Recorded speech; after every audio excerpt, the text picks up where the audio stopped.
Commissioner McClendon, this is Kelvin. Can you hear me okay? Can you give a thumbs up if you can hear me? All right, thank you.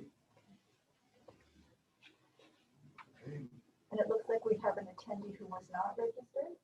Okay. It looks like Andrew Gamble. Okay.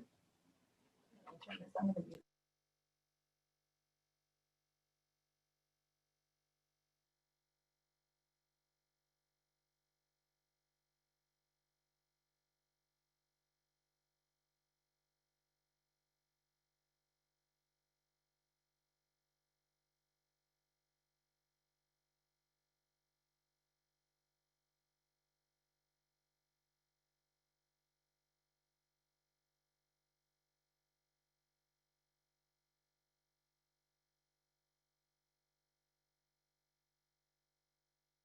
go ahead. All right. The April 22nd, 2021 Whatcom County Planning Commission is called to order. I'll call the roll. Please answer if you're present. Robert Martell. Here. Kelvin Barton, that's me. Atul, there's Monty. Here. Jim Hansen. Here. Stephen Jackson. Here. Kimberly Lund. Here. John Mayberry. Here. Natalie McClendon. Here. Dominic Masseri. Here. We have 9, thank you. All right, please join me in the flag salute. I pledge allegiance to the flag of the United States of America and to the republic for which it stands, one nation, under God, indivisible, with liberty and justice for all.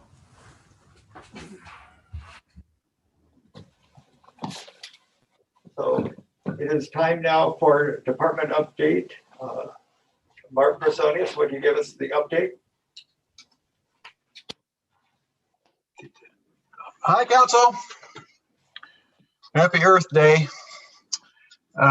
Couple things for you. Can you guys hear me okay? Yes. Yes, very good, very good. Yes.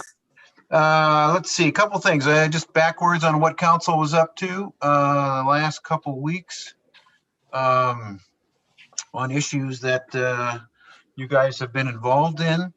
The stakeholder group at Cherry Point completed their recommendations and submitted those to council. And that proposal, so that proposal is now going through PDS and legal review. So that process is starting to wind down. I think we're getting pretty close. Council also Tuesday night revised that marijuana moratorium at our request to include greenhouses. There's a distinction there between rigid walled and non-rigid walled or hoop houses in terms of greenhouses. Rigid walled are kind of considered indoor grows, and hoop houses are considered outdoor grows under the code.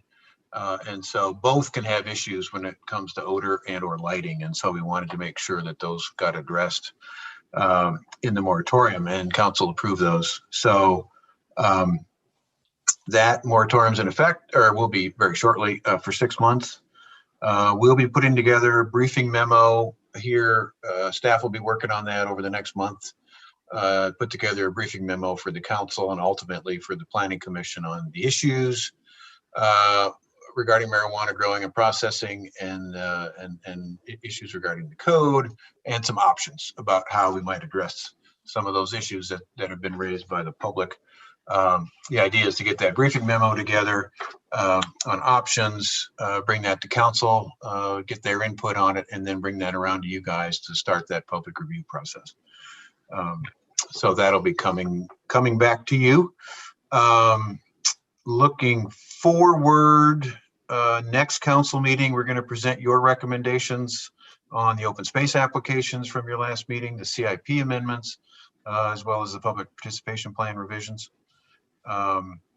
We'll also be preparing proposals to council to address some code amendments to increase affordable housing options by encouraging duplexes in urban growth areas, and allowing for tiny home or tiny house communities. And we'll be bringing those back to the Planning Commission to initiate the public review process after we get through kind of the council, get the council input on those issues. We'll also be bringing forward to council at their next meeting a funding request to do a feasibility study, to hire a consultant to do a feasibility study to initiate or establish a critical area buffer offsite mitigation program. The concept here is that a lot of the, as you know, a lot of the remaining lands for development in the unincorporated county have a lot of critical area impacts.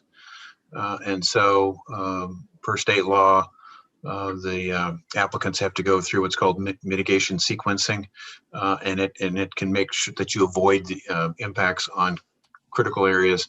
It results in some delays in the permitting timelines and permitting efficiencies. And sometimes, especially on really constrained sites, folks just have a really hard time being able to, if they have to do mitigation and if they impact buffers of critical areas, it's a hard time to do it on site.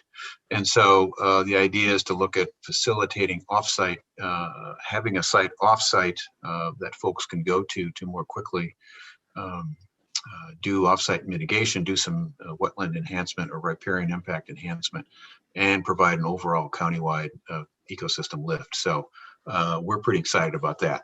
So this would just kind of get the ball rolling, being a feasibility study to kind of see how we could do that program, what it might take, who our partners might be, and so forth. So you'll be hearing more about that as that progresses, but we are getting the ball rolling on that. So a lot of stuff happening here. That's what I've got for you guys. If you guys have any questions for me, let me have it.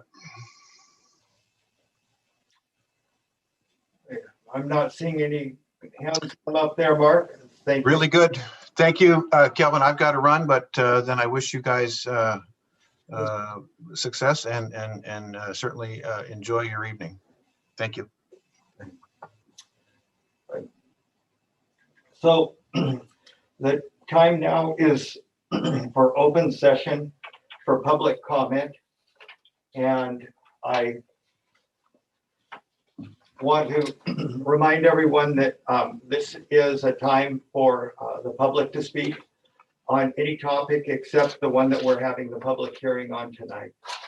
And for those of you calling in by phone, you can use *9 to raise your hand.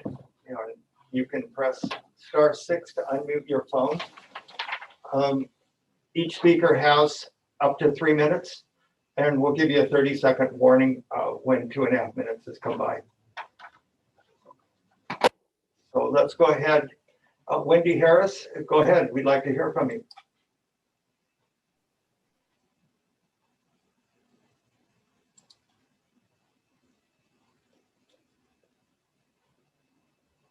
Can you hear us, Wendy? Wendy, you're muted. Okay, can you hear me now? We sure can. Okay, I'm having a computer problem. If I do this, did my hand go down? Yes. Okay, my computer's the app's jumping back and forth. I'm okay. I didn't mean to raise my hand. Thank you. All right, thank you, Wendy. Is there anyone else that would wish to speak? Okay, seeing none, let's move on to commissioner comments. Oh, I'm sorry, we got another hand come up. So Janet, and I cannot pronounce your last name, but go ahead. We'd like to hear from you. Thank you. My name is Janet Migaki. Can you hear me? Yes, we can. Okay, thank you, because I'm in the car right now. My name is Janet Migaki. I am a resident of Bellingham and have been trying to get through a lot of the SMP and CAO and city and county comprehensive plans in regards to Lake Whatcom waters and being a water of the state. And I'm kind of caught up in the quagmire of all the different agencies and regulations and standards and ordinances and exemptions and all of this, that, and the other. And I just have really one question. And I was wondering, does it say anywhere in the SMP or the county or city comprehensive plans, who is the primary and ultimate regulatory agent held fully accountable for protecting the water quality of Lake Whatcom water? The lake is violating several water quality parameters, and the water itself hasn't really gotten a full toxicology test analysis since the late 1990s.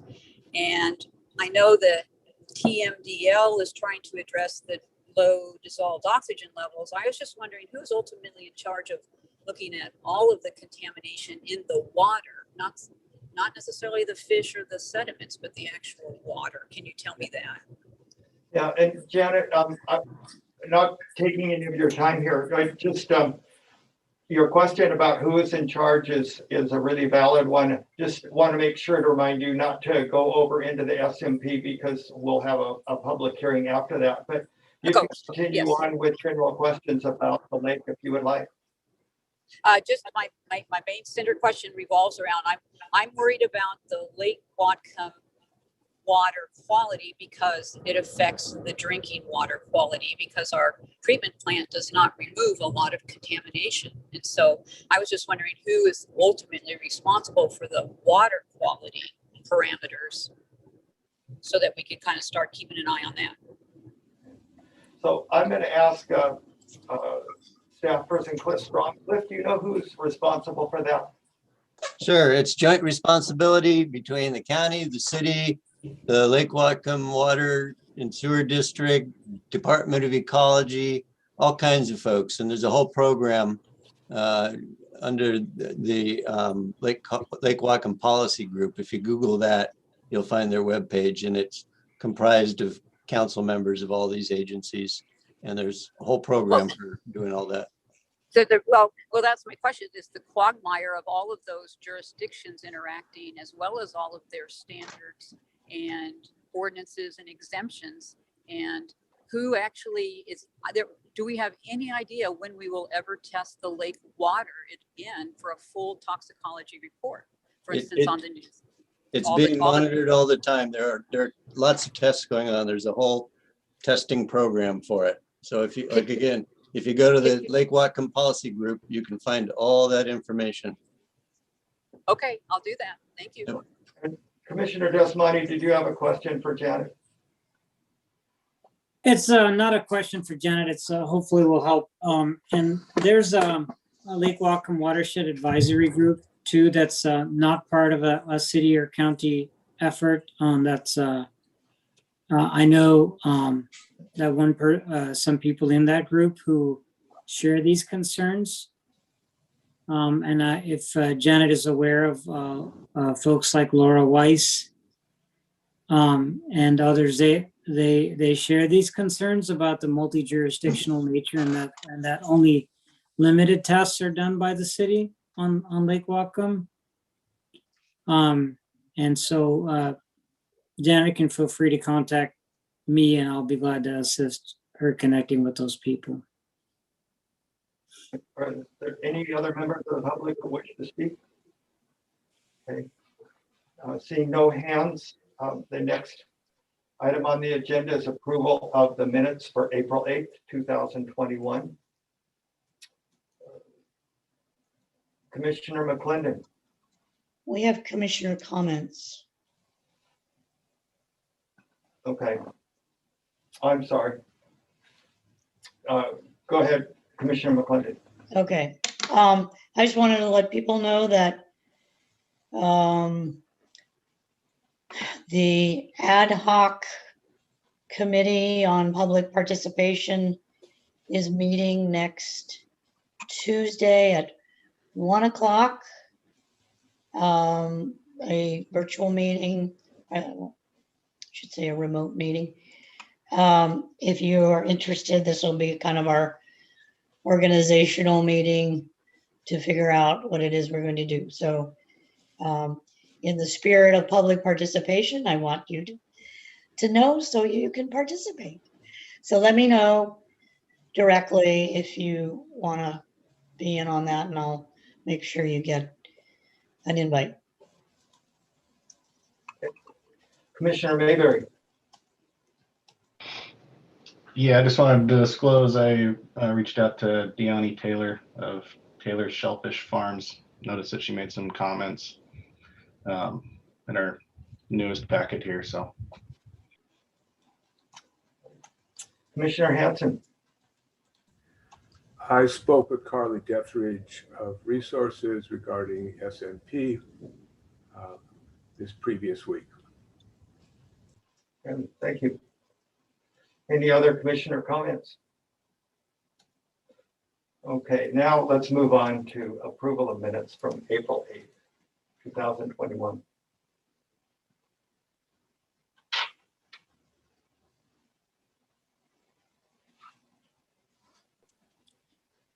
I'll make a motion to approve the minute April 8th. Do we have a second? I'll second. We have a motion and a second to approve the minutes. Are there any corrections or comments?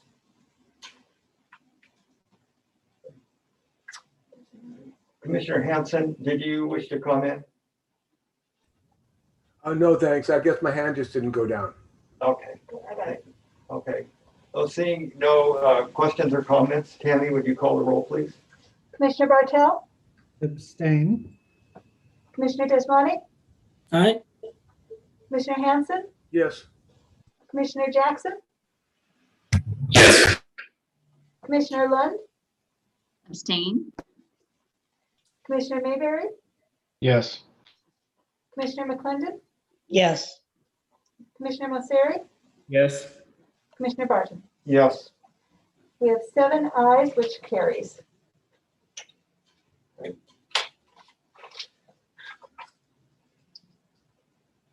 I put the reading glasses on so I can read it, but then they steam up from the mask. So forgive me for missing some of the things. So we're now to the main point, main topic tonight, and that's the shoreline management program update. And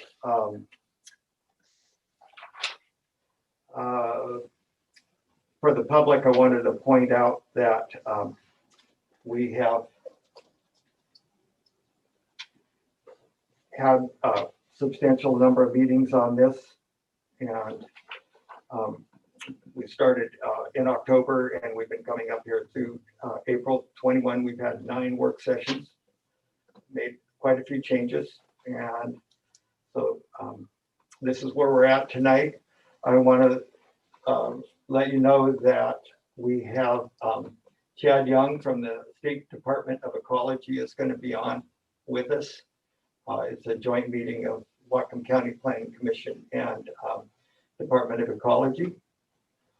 And then Cliff Strong and Whatcom County staff member, and then Ryan Erickson, both are here as well. This update addresses not just the SMP, but there are 2 pieces that Whatcom County Council put in, and they are planning 2019-11, and which deals with seasonal extraction of sand and gravel from dry upland areas, and planning 2018-10, and that's the addition of a sustainable salmon harvest goal policy to the comp plan. Those are both in this document that we're working on tonight. So Cliff Strong, would you go ahead and introduce it for us? Sure. So before you open up your public hearing, I just wanted to go over a couple of things. One, please note that we forwarded to you a bunch of comment letters and emails today. I hope you've seen them and had time to look at them and think about them. And when we left off after your last meeting, we wanted to work on the, oops, I'm sorry, I have too many documents open to remember what I'm supposed to be, what I need to get to. Let me find it.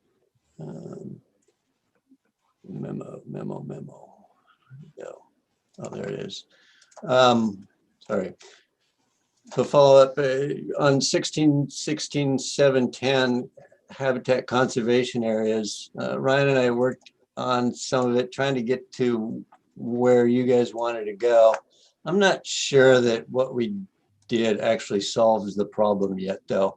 I know I talked to Ed Miller today. We kind of went over these things, and frankly, I'm of a mind that this probably just revert back to the text we had. But I wanted Ryan to be able to argue for his point, because he was the one for the PIC program, was trying to get to have some more oversight on some of these waterways. So.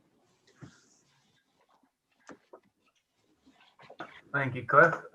My only comment is we're trying to be more in line with what the state has in the Growth Management Act and under the Critical Areas Ordinance on what they consider a fish and wildlife habitat protection area, which excludes irrigation ditches and drainage ditches run by a irrigation district, and that's it. And we're supposed to protect the waters of the state. So we're trying to be more in line with the state requirements. And it is up to you guys as the Planning Commission to decide if that is justified in the state, in Whatcom County, to be less protective. So that's all. And I also want to point out that I did have a typo in the staff report under staff recommendation. I think that I said staff still recommends that the maximum impact area allowed through reasonable use be 2,000 square feet. That should have said 2,500 square feet, which is what it was back in 2005 or 2016, whenever we updated it last. Okay. Commissioner Hanson, go ahead. This is a topic that could be even more global than this particular item is. If we wanted to make changes to restore some of these protections, what is the process for us to do so following the public hearing? That's the first one. And the other question is, if I go through the documents presented to us prior to the meeting, should I be able to find the specific references that are being made here in terms of line items? You mean the public comment references? No, I mean the staff report. If we have, like, for instance, I know it's that the reasonable use is 16, such and such a C12, whatever, that can go right to that. But if that staff has a recommendation about something that should be retained or restored, is that in your missive to us so we can quickly find it? Well, as far as I know, it's just those two issues, the 2,500, and then this ditch issue was the last one that the commission raised with me and asked us to do some work on. And what is the reference on that one? It's 16, 710 D. Well, A, B, C, and D. Okay. And I can share my screen if that's helpful for folks, and just put it up there. Be a great thing to do, Cliff. Okay, let me do that. The other part of the question is when would we make motions to change anything? Given this is a public hearing, it's not supposed to be about us, it's supposed to be about the public. Sure. So what I envision is the commission will open its public hearing and hear from the public, and then close the public hearing and then have discussion on whatever is raised or whatever other outstanding issues the commission might have, and work things out from there. So during the public hearing, I'm going to be trying to write down the issues that I hear in case you guys need a scribe.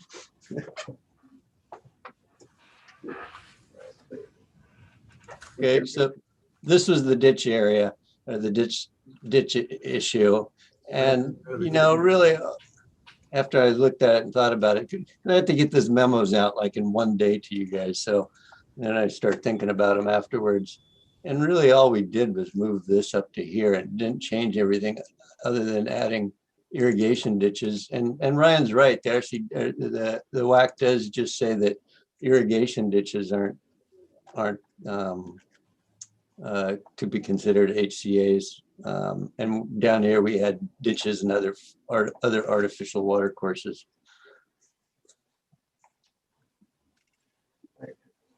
Commissioner Mayberry.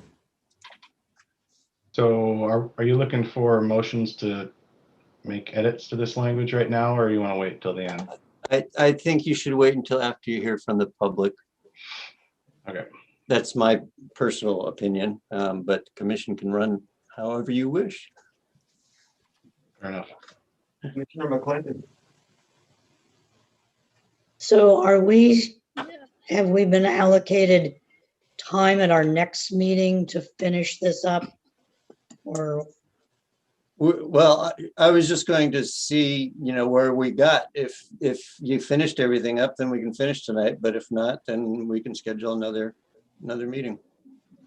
okay, Commissioner Hampton. I've noted through our comments that we've been getting a lot of people weighing in on being more proactive in our posture towards sea level rise. And it seems like that's strewn throughout the document. And I'm wondering how, if we had the will, we could address that topic.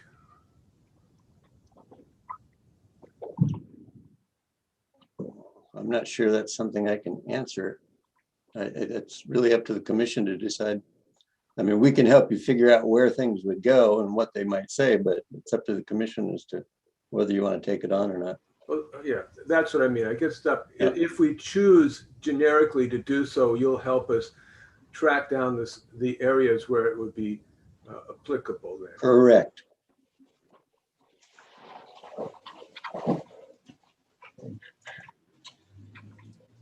So commissioners, would you like to go to the public hearing? Okay. All right.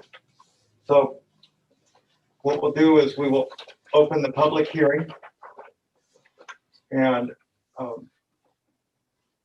just a second here.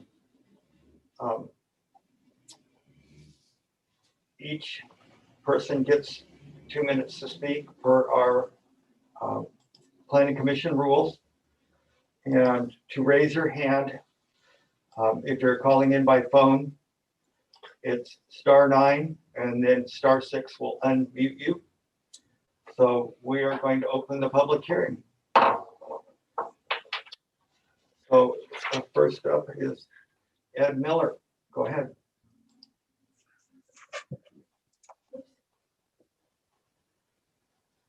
Hello there. Can everybody hear me? Yes. Okay, I just wanted to speak briefly. My name's Ed Miller, wetland biologist, Whatcom County. Just to respond to the ditch question. I don't. Point of order, Chair. Yeah. Yes, go ahead. Could we end screen sharing? You can. There you go. Go ahead. And Okay. Sorry Oh, yeah, about that. Yeah, no problem.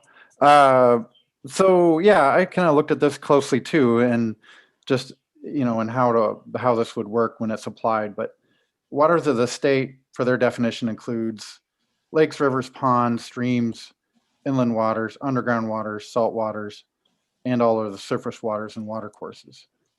And I sent this in that last letter.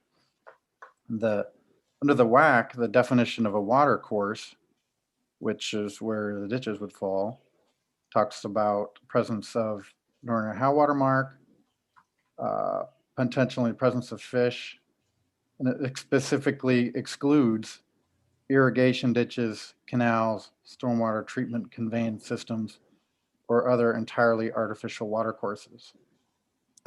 So it seems to me that ditches, unless they carry fish or convey a prior stream, are not waters of the state. By the way I'm reading that. And then just to, I mean, as an aside from a practical standpoint, regulating ditches in Whatcom, so if all ditches become a critical area with a buffer, I'm not even, so we'd have to do critical areas report for everyone with a ditch with a buffer.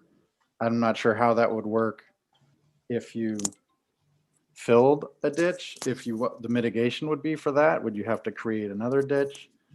I'm not sure how that would work if the public works was to create a new ditch for a new road, because then they'd be creating a new critical area, putting a new buffer on someone's property.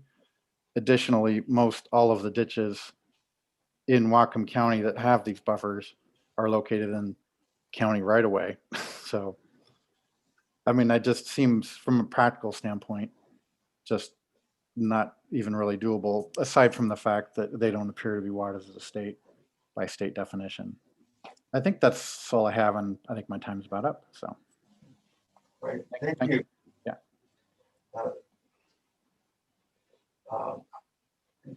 Diane Taylor, go ahead.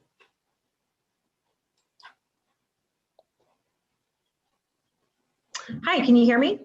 Yeah. Hi, my name is Deani Taylor. That's DIANITAYLOR. Before I get started, you'll have to forgive me. I've got a 1-year-old and a 3-year-old with me, so you may hear some background children noises. Commissioners, thank you so much for the opportunity to comment, and especially it being Earth Day, for your work on the Shoreline Master Program for Whatcom County.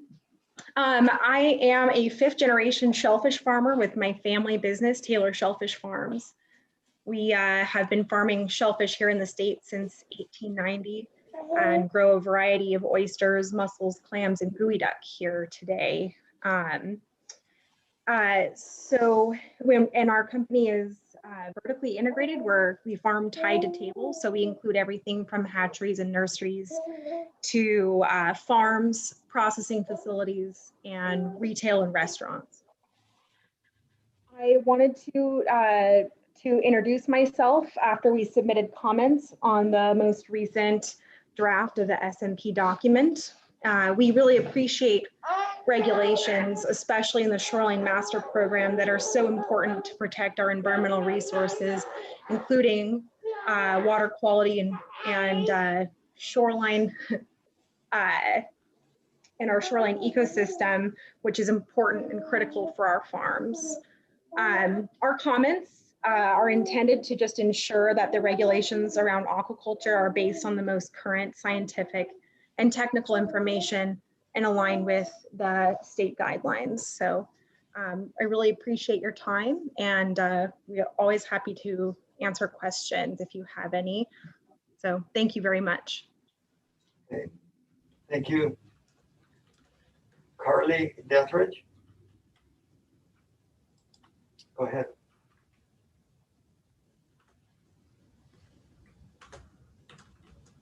Carly, are you still there? Can you hear us okay?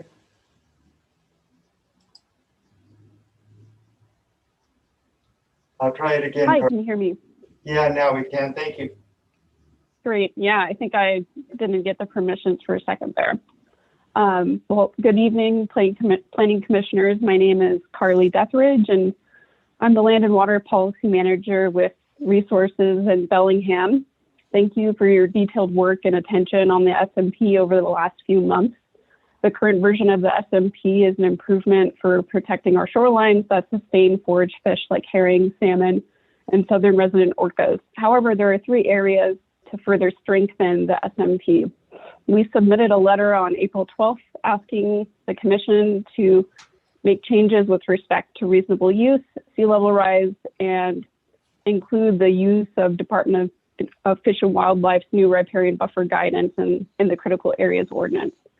The science is clear when it comes to sea level rise. We have been and continue to witness the impacts of rising seas with storm surges impacting property. We will see the loss of critical shoreline habitats for salmon and forage fish through a phenomenon called coastal squeeze if we don't act now to prevent the construction of buildings or infrastructure in harm's way.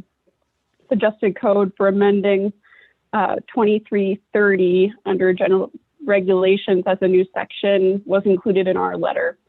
Please restore the staff proposed language for 1616-270 reasonable use exceptions. It is an improvement to require the hearing examiner approval for reasonable use exceptions over the current code. However, 4,000 square feet of impact area is excessive, especially when some lots could be 6,000 square feet. Lastly, WDFW released guidance on riparian buffers in July and also in December 2020. We hope the commission will incorporate best available science from WDFW that calls for 100-foot buffers known as the 200-year site potential tree height from the edge of the 100-year floodplain area or channel migration zone. This could be applied as a new section to 1616-420 general standards for frequently flooded areas, or a new entry in the table for 1616-740 habitat conservation area buffers. Thank you for considering our comments, and happy Earth Day. Thank you. Andrew Gamble, go ahead. Good evening, Commission. Can you hear me? Yes, we can. Excellent. This is Andrew Gamble. I'm representing Petitgrass, and I appreciate the opportunity to speak to this Shoreline Master Program update. We do have a few concerns about the update and a few questions, and we're asking for a few clarifications as we go along. First of all, we've noticed in this update that there are some overlapping regulations, and we just want to point out that where there's already existing regulation in place, that the SMP need not to be layered on and may not actually be necessary. Another thing that we're looking at is that there's a potential for a maximum height requirement. We don't think that should really apply to the Cherry Point part of the UGA. And then another point here is that we're looking over part of this about maintenance dredging. We think that should probably be a permitted and conditional. And I think that somewhere I read in there that it was a prohibited and conditional. And so that should be, just for the maintenance dredging. And then dredge material disposal management actually is already in place. So it doesn't need to be managed again. And then some clarifications that we were looking for on this no net loss. We were looking for a bit of an explanation on the baseline condition. And is that the same as it was outlined in, I think it was a 2007 staff report on a previous update? And then for mitigation there, is that still achieved through voluntary and incentives?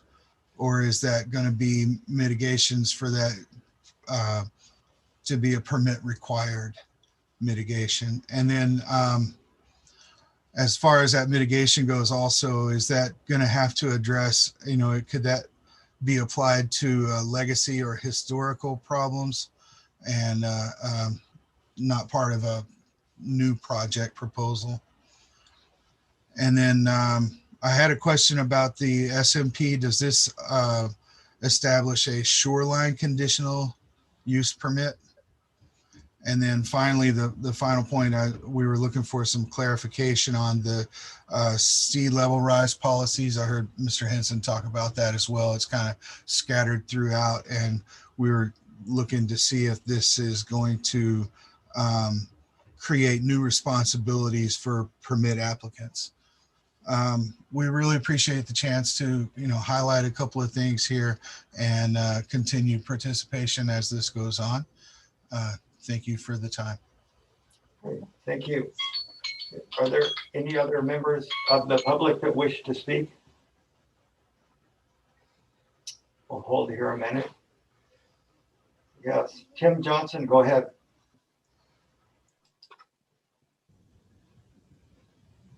Go ahead, Tim. Good evening, commissioners and PDS and ecology staff. My name is Tim Johnson. I'm the Public and Government Affairs Director at the Phillips 66 Ferndale Refinery. Thanks for the opportunity to comment on the SMP, and thanks for all your hard work on this update.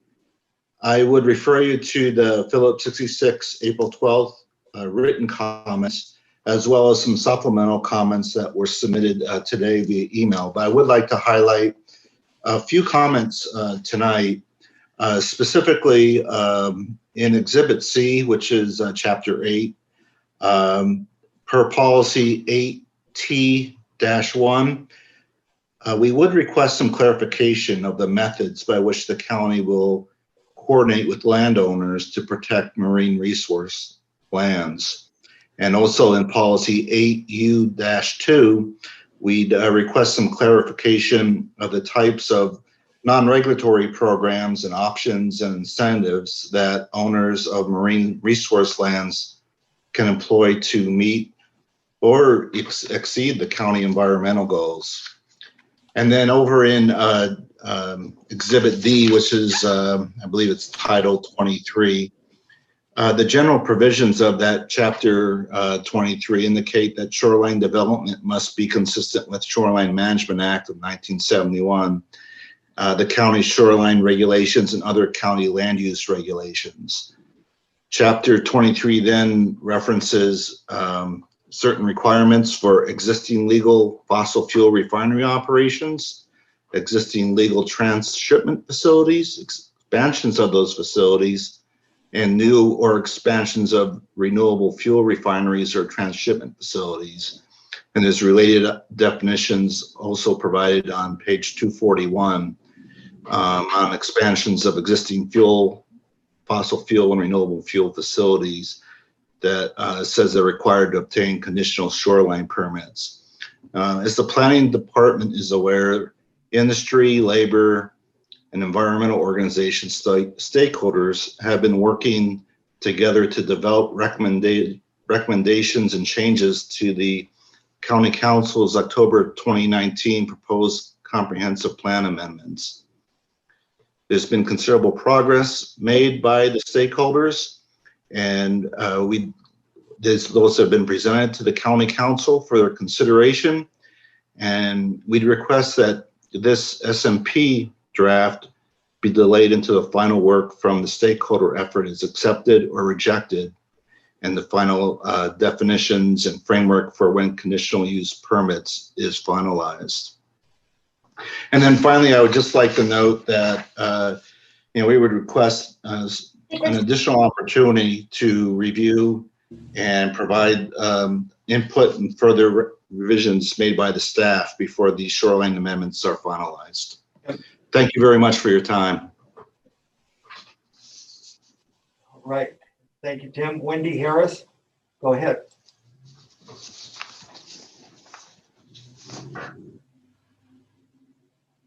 Just a little more work on the unmute there, Wendy. I think I got it. Let's see. Go ahead. Okay. I first want to say I support the comments that have been submitted by the environmental community. They are well-founded, in fact, in law. But I want to express my outrage that the Planning Commission majority is using their position to reduce environmental protections for their own interests, ignoring what is best for the public and the planet. This is being done at a time when scientists have issued 3 distress letters about how we are not doing enough, fast enough, at the risk of biosphere collapse and extinction of most forms of life, including our own. There are many members of the public who share my views. If you are here for yourself, you're here for the wrong reason. I'm also appalled at the lack of science I failed to hear being discussed. I heard agenda-based changes being proposed, and I heard nothing regarding the science that supports this. This must have resulted in staff using science as if they were drafting a legal brief to support their arguments. Why wasn't the science presented front and center to the topic being discussed? This is troubling. I understand that this round of the SMP update does not require a new review of the foundational elements necessary to determine no net loss. However, DOE indicated that there was an exception for a substantial change in shoreline function. I believe that applies here and is very relevant since the county still lacks baseline standards, means of quantification, and monitoring protocols.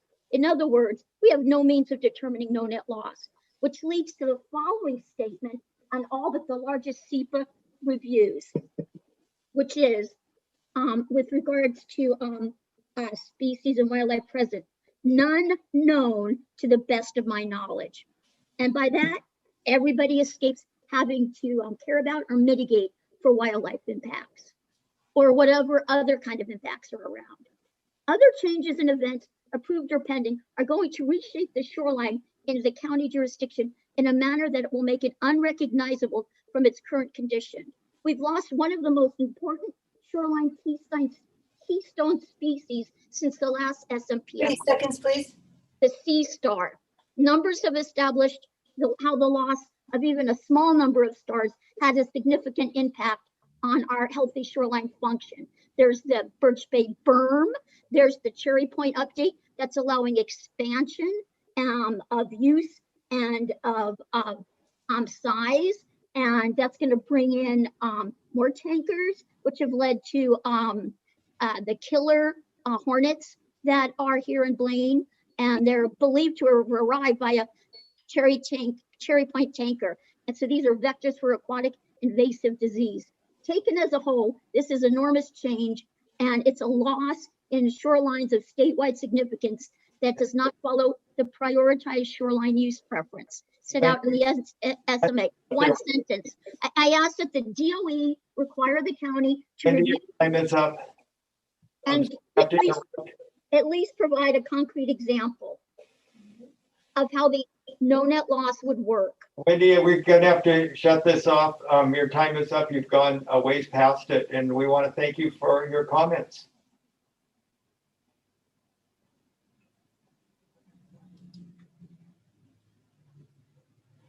Okay, Roger Omskar, go ahead.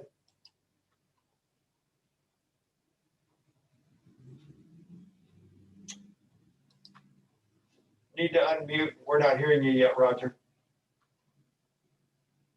Button. Now can you hear me? Right? Okay, thank you. Yeah, I'm representing the Building Industry Association of Whatcom County this evening, and we submitted our second round of testimony by email. It was late today, too late. Did you see our letter come in, a 4-page letter and some attachments? So, okay, good, thank you. So that's in the record. So I'll move along here. Let's see, I want to say thank you to Cliff Strong for his good work on the staff report and the synopsis. It's made our work a lot easier in figuring out what's going on with this extremely complicated project. Even if we just look at the critical area ordinance, which is what we're doing. From the building point of view, most of the impacts on building that we're concerned about are coming from critical area rules, not shoreline rules. We just don't get into the shoreline areas very much anymore. I want to say something about my background. I think most of you don't know this. I got into planning. I'm a land use consultant right now, but I got into planning in 1971, being hired by Whatcom County to do the first shoreline management program, which goes back a long time. Our final product that was adopted in '76 was about 170 pages, a lot of definitions that I had to write quite a few. At that time, the state guidelines from ecology were a booklet of about 25 pages. I don't know if Cliff has ever seen that one. But let me move on here. I think the most important thing for me to say tonight is we're very concerned about the reasonable use process. And I've been surprised in the last few months to learn that that process has become a major part of the workload of many of the local wetland scientists. That was not true a few years ago. And I've been doing short plats for a long time and just hadn't heard that. So my most important thing to say tonight is that we are really concerned about the staff's new proposal to have 3 layers of permit processing to get a reasonable use exception. The first layer would be the staff through a mini variance. Second would be a variance through the hearing examiner. And the third would be a reasonable use through the hearing examiner. So you'd be going there twice, paying the same amount of money twice, fees and everything. And so our proposal is to eliminate the middle level, the variance that would go to the hearing examiner, and just say, if you're not satisfied with what you are able to negotiate with the staff, with your wetland scientist, work out a deal based on science, not arbitrary numbers of politics. But then you can go to the hearing examiner. So we're agreeing to support that. It's still going to be expensive for people, but at least it's not double the cost as it is. But please look at that in detail. There's quite a bit in our paper on that. Roger, and it's out there. Time's up. A question? Go ahead. Time's up? Yeah. All right, but thank you. Oh, I do want to, can I just request that you leave the record open for at least 2 weeks on the hearing? Because I have one other item I wanted to submit. That would be. That's pretty custom. That's the staff thing. Cliff, what's the process on that, please? That's really up to the commission, though I would point out that you've been working on this, as you said, since October. And people have been submitting comments and talking to the commission all through that time, so. Okay, thank you, Cliff. Is there any other members of the public that wish to address the planning commission? Is there anyone else that wishes to address the planning commission? Seeing none, we'll close the public hearing. Thank you. Okay, Commissioner Desmani. So not disagreeing with Cliff that we have obviously been having work sessions for a long time. I completely understand and agree with that. But the comments that I've seen come in the last few days have been quite substantive. And all right, I'm feeling a responsibility to review them more carefully. I didn't have time to review them carefully in the last day or two. And even though it's unfortunate that these comments didn't come earlier, we're ultimately supposed to be responsive. And I know local government sometimes penalizes people for being late and not meeting deadlines and stuff like that, but I don't want to be a part of that. They're good comments, they're thoughtful comments. And I'd like to suggest that we take the time to review them and address all the concerns raised in those comments. Thank you. Commissioner McClendon. I would echo Commissioner Deshmani's request for some additional time. And what I'd like to suggest, I've been particularly appreciative of Mr. Strong's his spreadsheet on the comments and providing a staff response. And I think just for the comments that we've gotten in this period of the final hearing, I would like to see those compiled in a similar manner with staff responses. That way, I mean, they're like Commissioner Deshmani said, there are a lot of pretty substantive requests for changes, and I certainly can't process them on the fly. So, and just so you know, up through yesterday afternoon, I was responding to all those comments, but the pile that came in today, I just haven't had time to do that. So many of them are responded to. You don't have that version yet because I just just did it. Right, so much of your work is done. We just need to be See able it, to see it and read it and think about it. Yep. So can it, are these I'm trying to see, are these sorted chronologically? It looks like they are. They are, but it's a spreadsheet, so you can sort it however you want. Well, I just like to see be able to find these last Yep. sets of comments from the last couple weeks. Yeah, so those will be at As the a very group. bottom because Yeah. I've just been entering them chronologically. Okay, great. Commissioner Hanson. Since we are going to take more time to make sure we do the best possible job on this, I wonder if we could get staff also to provide us where the key points are, where we could implement changes requested by the public on the ditches, the habitat buffers, and sea level rise. The ditches, the sea level rise, and what was the third one? Sorry, Buffers. the buffers.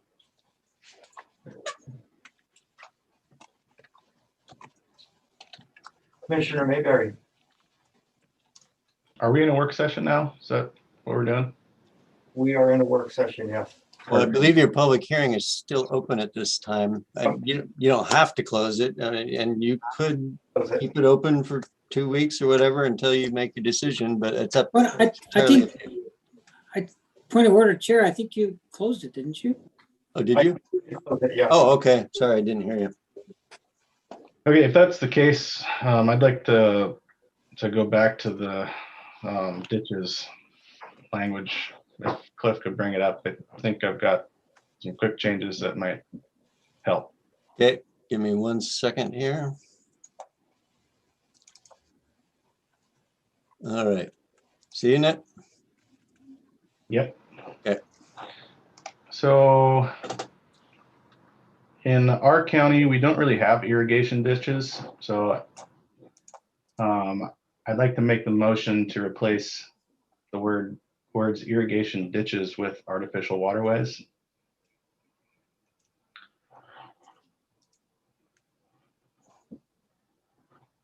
So it would read, for purposes of this chapter, if you could go back up to your language.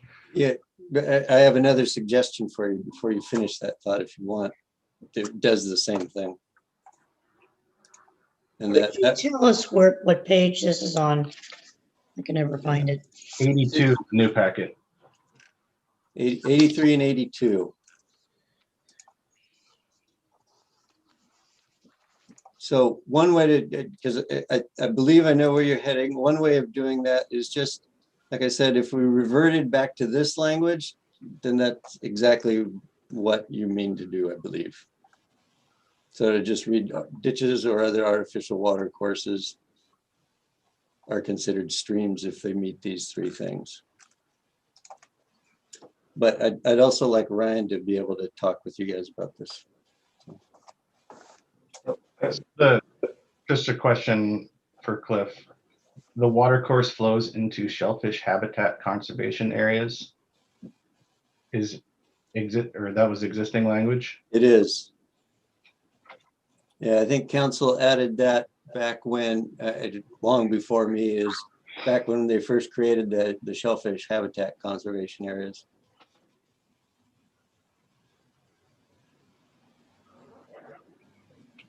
So, Commissioner Mayberry, you were in the middle of the thought process there and explaining it to us. Okay, well, I think I made a motion. Can I withdraw it and just explain where I was going? You sure can. Okay. So I thought if we struck irrigation ditches, replaced it with artificial water courses, and then removed 3, that we would effectively be doing what we were trying to do. Because all ditches eventually flow into the bay. So I don't feel like anything really changed. Yeah, so these three things are the same as what's down here in this existing language. That's what that should be. So, Ryan Erickson, would you go ahead? You have your hand up there and you wish to comment. I like to follow this up with Cliff and Planning Commission, and their recommendation has, may make this change to eliminate 3 as well. But that was specifically put into the critical areas ordinance in 1998 when we had our shellfish areas shut down for commercial as harvesting, which is also a viable and important economic sector in Whatcom County. It's why they put it in there, because they had issues with the shellfish beds being closed down. I thought that this was a way to help with the PIC program that was being formed at that time, Pollution Innovation and Control Program, to help eliminate the bacteria from multiple sources going into our bays and basically shutting down Drayton Harbor and Portage Bay. And so this was to address that. As well as forming the manure ordinance that's in 1628, I think it is, or 26. Commissioner Mayberry.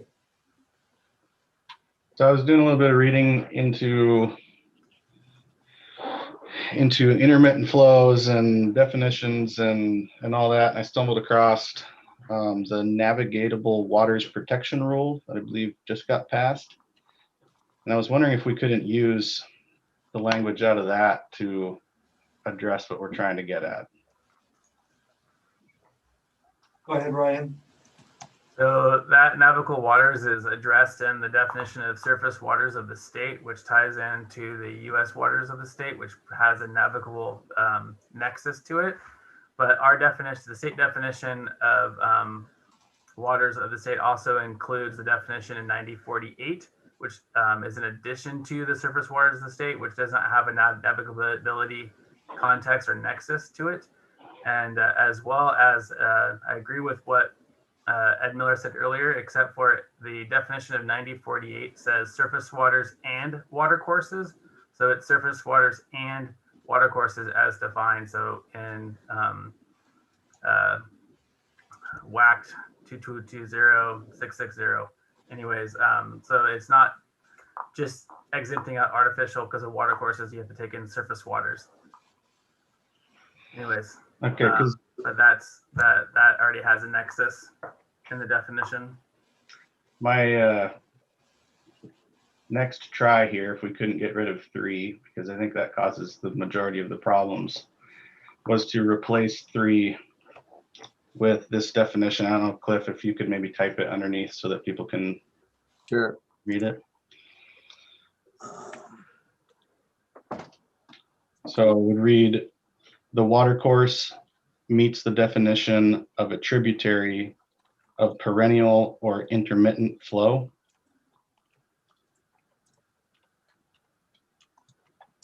After tributary? Of perennial or intermittent flow.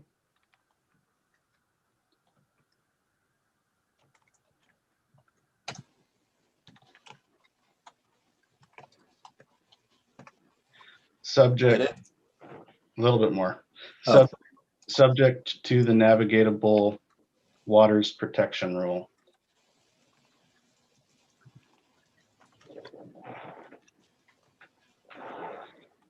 I have a quick question. And I got a definition for perennial. Navigable. Navigable. Yeah. Sorry. Real quick, I just want to read the definition for perennial and intermittent. The term perennial means surface water flowing continuously year-round, and intermittent means, or the term intermittent means surface water flowing continuously during certain times of the year and more than in direct response to precipitation, e.g.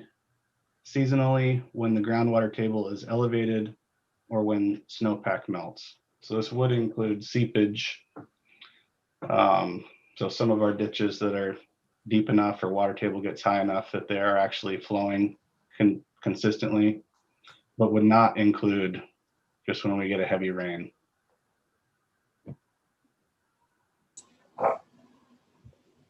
Ryan, you had a comment on that, I think.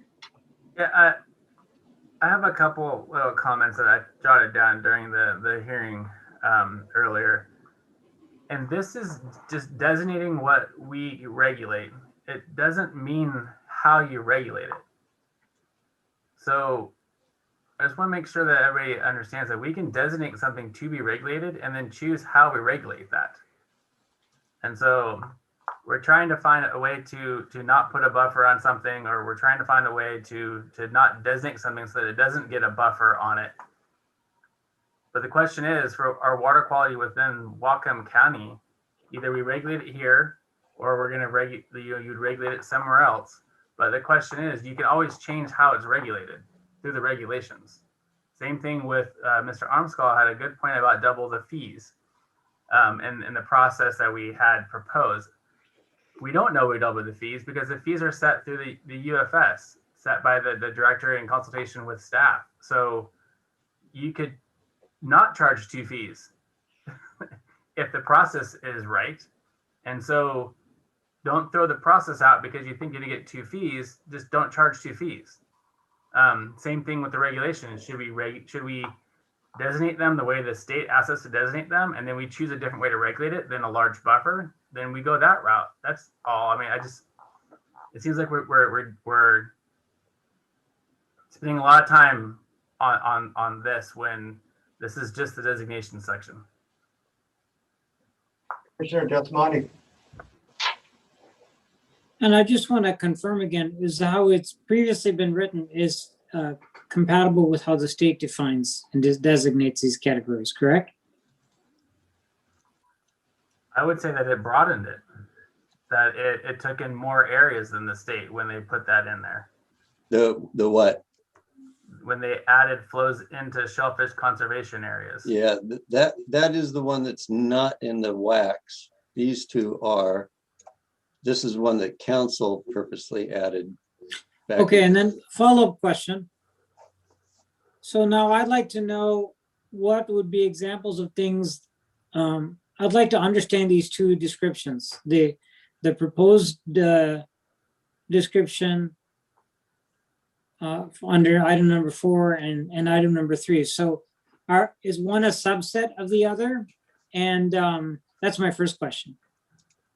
So is 4 a subset of 3? Is that what you're asking? Yeah, or vice versa. I don't know. I would like Commissioner Mayberry to better. Or maybe some examples of what falls into 4 and what falls into 3 but doesn't fall into 4 or vice versa. Commissioner Mayberry, you want to go ahead and address that? Yeah, so the way I would understand this is 3 basically includes every ditch in the county. So it kind of renders the whole part B useless. If we got rid of 3 and replaced it with what is 4, made it the new 3, it wouldn't include all the dry ditches around the county that only get water in them when it rains. Really hard. And it has a federal definition. Commissioner Hanson, go ahead. Oh, thank you. Commissioner Mayberry, was that the federal definition that you were putting up there for intermittent streams? Yeah, it's the definitions from the Navigable Waters Protection Rule that I believe was passed last year. And that's a federal rule, right? Correct. Well, Okay, I guess for something that might have to do with fish rather than paddling my canoe, I might want to be consistent with a state definition.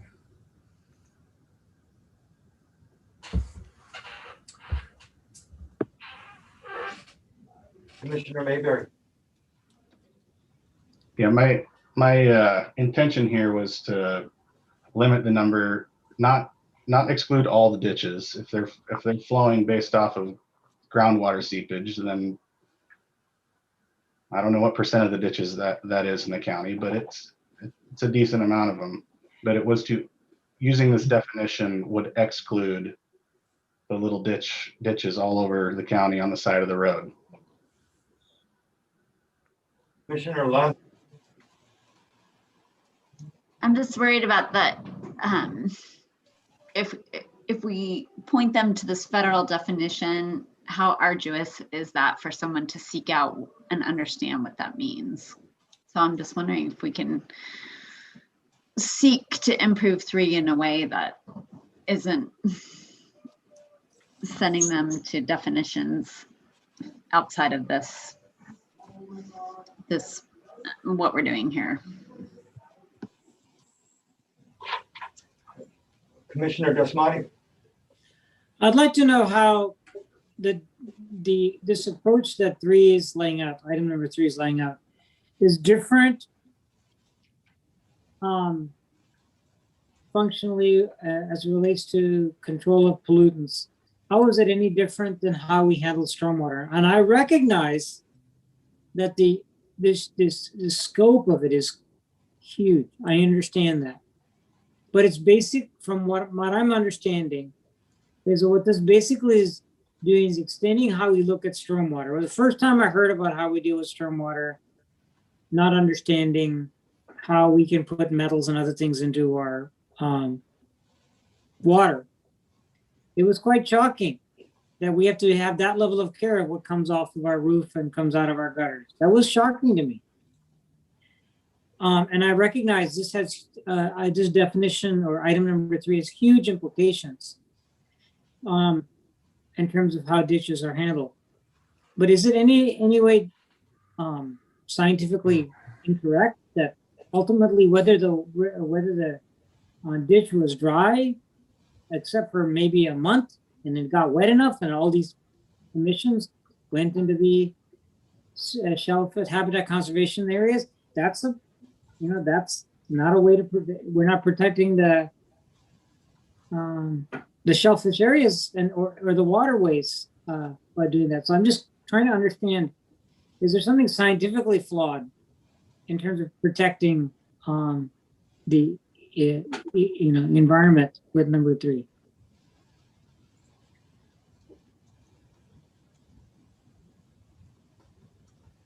I don't think my question was understandable, wasn't it? But my point is, to me, I guess I'm just turning to a comment that since it's not a clear question. My comment is that I'm just recognizing what a big deal 3 is.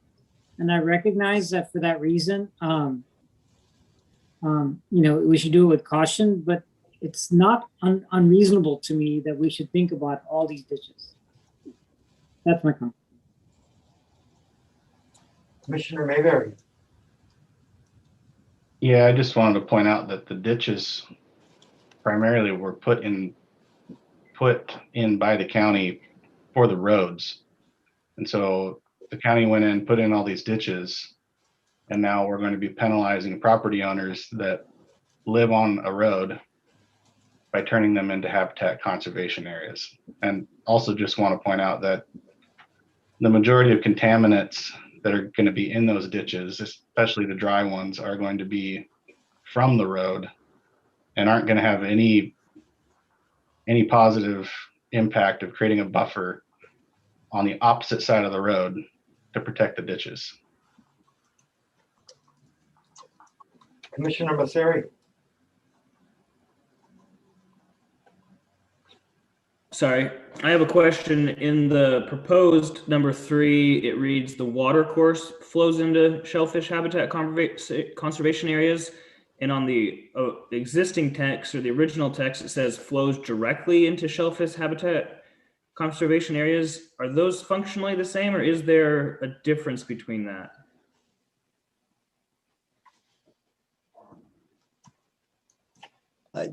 Go ahead, Brian. So in talking with the PIC management group and the folks who wrote this back in 1998, the intention was that Congratulations they, on making your contract. can you hear me? Yes. Yeah. Okay.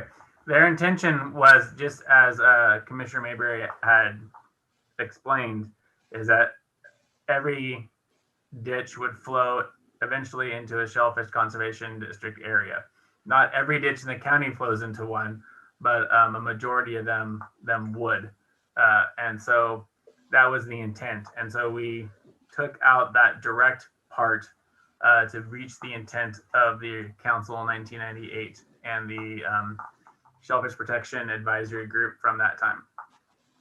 So is it a broader definition? The water course flows into it versus the water course directly flows into it? So the interpretation that I had when I was there was that it had to flow within a quarter mile of the shellfish area to be considered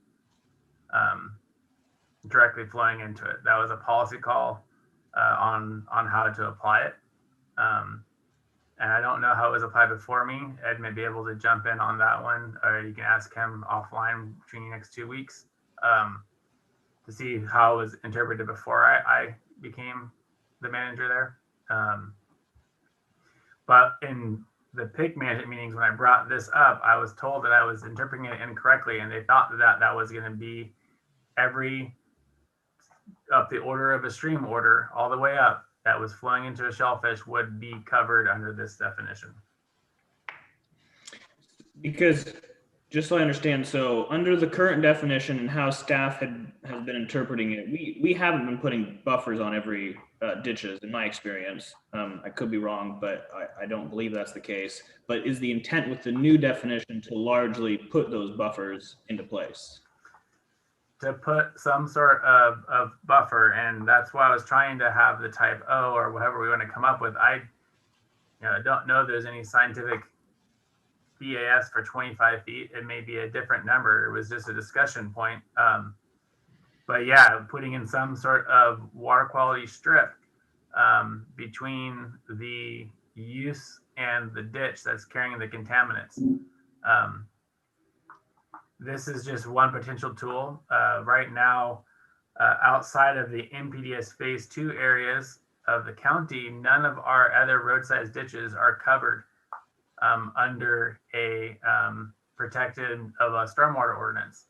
The stormwater ordinance specifically was written to call roads low impact use, which we all know from science that they have pointed that roads are actually a high impact use, and that they are highly, as Mr.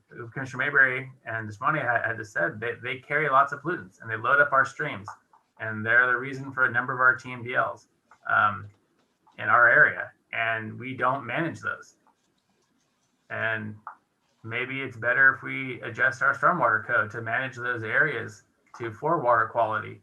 To put these filter strips on there. I mean, nowadays, you have these amended filter strips to filter out these pollutants because we know they shouldn't be going into our roadside ditches, which flow into our streams. And maybe that's a better approach. Commissioner Desmonte. That's exactly what I was thinking. What Ryan just said was that we should be holding the public sector accountable for these emissions into the ditches, because that's the that is the number one concern of contaminating waterways. Thank you, Commissioner Lund. Well, to Ryan's point, I think the state just released some findings about one of the chemicals in tires being actually one of the primary die-off chemicals for juvenile salmon in our streams.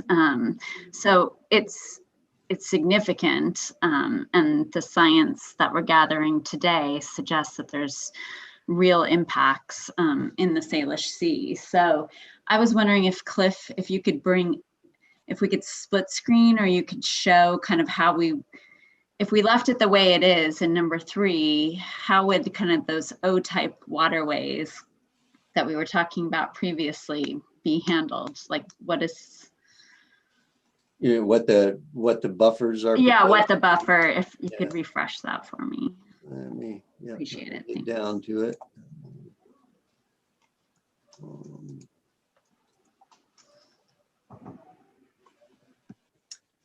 So this is what we had written in the draft after your last meeting is, so those artificial water courses that we talk about up there and man-made ponds, because that was another issue for you guys, would be 25 feet.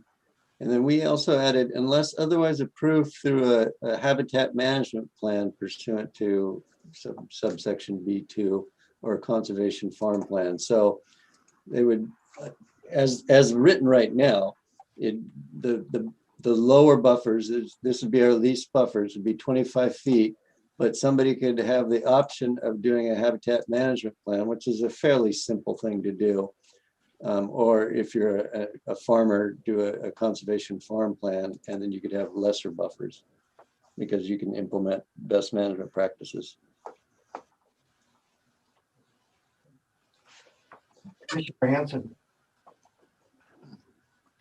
Well, I want to note that we're talking about two major phenomenon here. That is the agricultural runoff and the automobile runoff. And if this section about the ditches was put there to help protect the shellfish, we're talking about fecals and nitrates. I think the shellfish actually love fecals. It's just they're not healthy to eat. But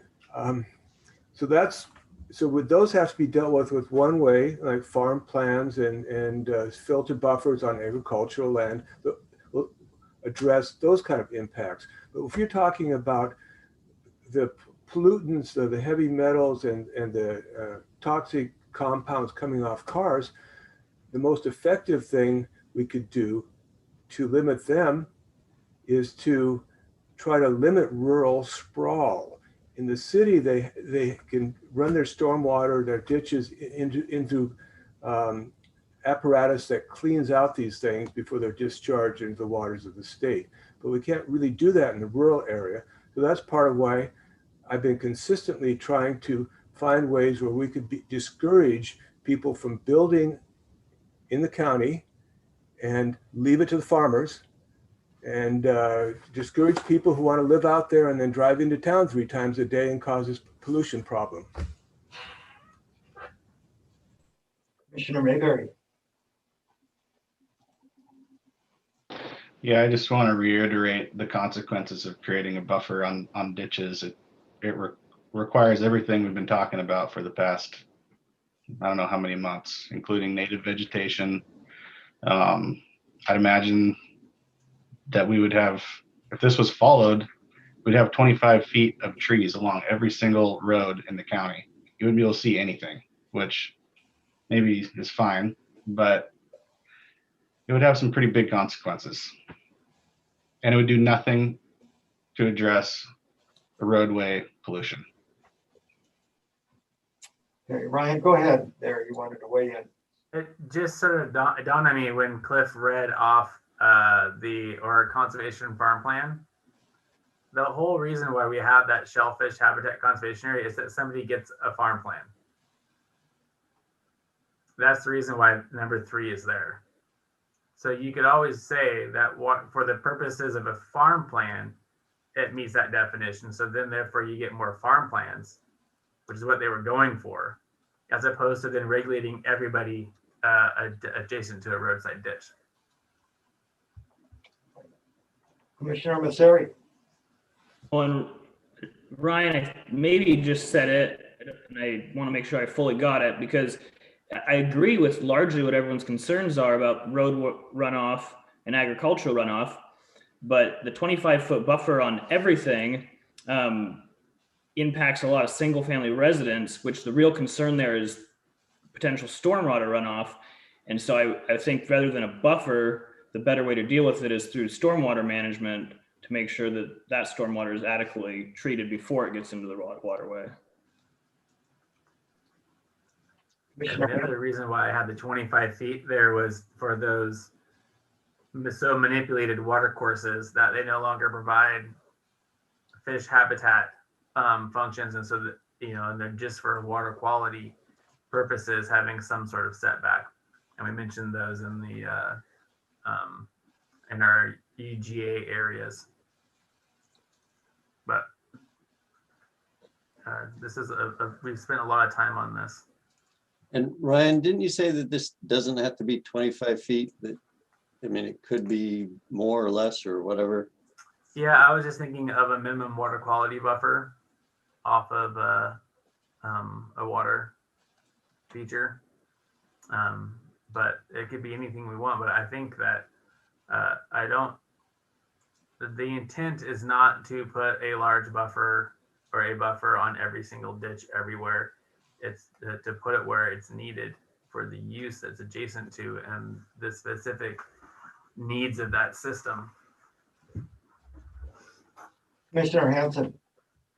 I just want to follow up on what Ryan is saying, because there are two major objectives of the buffers are to filter strips to help filter out contaminants, and the other one would be to provide shade and woody debris for fish. So for basically for ditches, generally filter strips are most effective, and filter strips can also consist of crops that can be harvested. They don't have to be native vegetation. They just need to be something that will filter out the pollutants. So again, we want to talk about how things are categorized, but what we really need to talk about is how they're regulated. Commissioner Mayberry. I'm not sure if this is even a thing, but instead of a buffer, could we require some kind of stormwater management plan?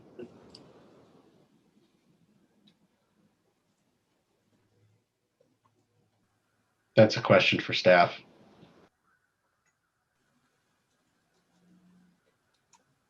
Go ahead, Ryan. I have been trying for years to utilize stormwater treatment as a mitigating factor.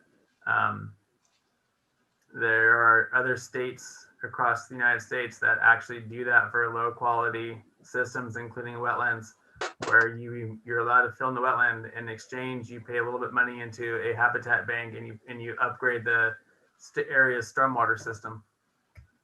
And that's a great way to do it.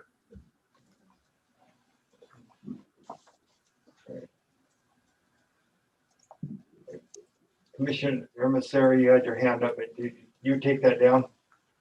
I took it down. Commissioner Mayberry's comment was similar. Thank you, sir. Commissioner Mayberry, go ahead.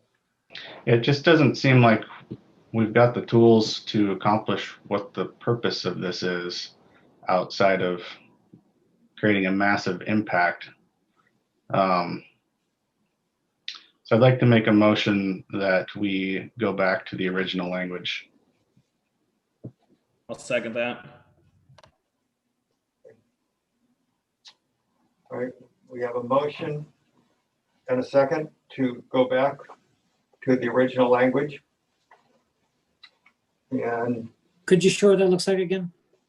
Yeah, let me see. Waiting to get the section. So that's that language there. Oops. Cliff, could you state the section number there for Yeah, it's 1616-710, and the 710-1 or D1 or D2 to reinstate that section and get rid of this section, this newer section B. I believe that's what you were trying to say, Commissioner Mayberry. Yes. All right, thank you. Commissioner Lund. Does this mean that we still have an appetite to try and do the stormwater piece, or we just are kind of waving the white flag on this and just reverting to the previous language? I'm wondering what Commissioner Mayberry's intent is, to try and keep to perfect this, or just cut bait here. Go ahead, Commissioner Mayberry. I'd be happy to look at proposals for cleaning up stormwater runoff, but it sounds like Ryan tried really hard over a period of time and couldn't, or just never materialized. So I don't think we're ready to do that. Well, more importantly for this right now, stormwater regulations wouldn't be appropriate in the critical areas regulations. We have a whole nother section of Title 20 for stormwater, and that's where we'd have to tackle that. Mhm.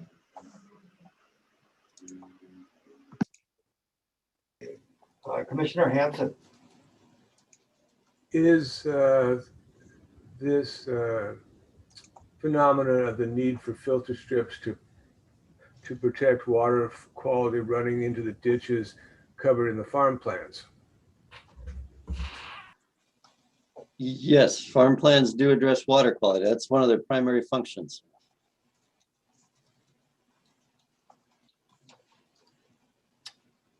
Commissioner Desmani.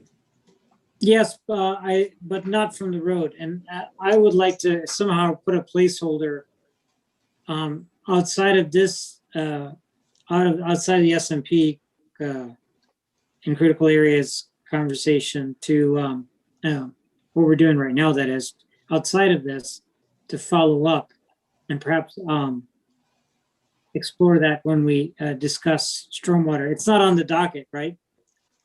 It is not, but I believe Tammy maintains a list of things you guys would like to get to someday. Maybe she can add it to that list. I'd like to propose, I'd like to make a motion to add that to the list. So right now, Commissioner Desmani, we have a motion on the floor. So, but I can wait till we're done with this at the end of the meeting. Yeah. thank you. I wanted to take a moment and answer Commissioner Lund's question. For me, I'm frustrated by, we basically want to put the filter on the wrong side of the ditch. And I think that's frustrating. And then for me also, I don't want to wave the white flag. I just would like the buffer on the correct side of the ditch where it does the most good. Commissioner Desmani. I didn't put my hand on, I'm putting it down. Is there any more discussion on the motion? Commissioner Masseri. Yeah, I just want to clarify because we talked about the highlighted area, but then we also talked about the buffers. So are we including the 25-foot buffer in this motion, or are we just including the highlighted area? Or does it then affect that? So Cliff, would you answer, does that affect that? Yep, I'm trying to think it through here. Give me a second.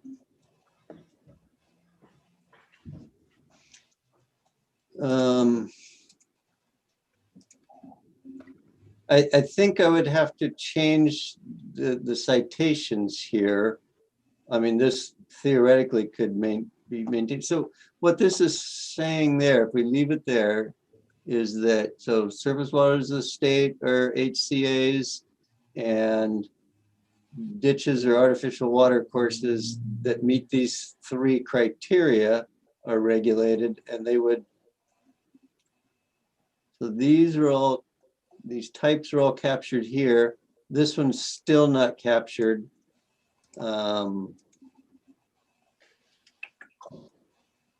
Streams.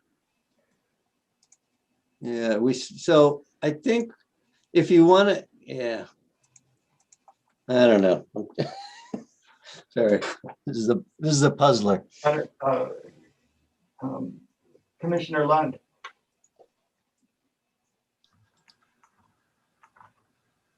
You need to Did Natalie have her hand up first? Did, but she took okay. I'm just wondering, Ryan was saying that the interpretation of a water course that flows directly into shellfish habitat was a quarter of a mile. That seems fair. I'm just wondering, is there any leeway in interpretation what that will mean? Or who will be deciding that or interpreting it in the future? Ryan's replacement when that person gets hired. Okay, thank you, Cliff. And I think I got it figured out the last question. So really what this is saying is that if it's a ditch or artificial water course, but meets these 3 things, then it would be classified as one of these 4 types and already have this buffer requirement in there. So we wouldn't need to include that in there. But you guys had also asked about man-made ponds, so I don't know if we want to keep that yet or not. Commissioner Mayberry. Yeah, I was just going to point out that we wouldn't need the artificial watercourse definition or buffer in the. Well, we wouldn't need it in the buffer table the way it's written. Right. So we could. I'd say if Commissioner Mayberry's motion passes and we revert to this, then it should also include deleting at least that part of the sentence here for now.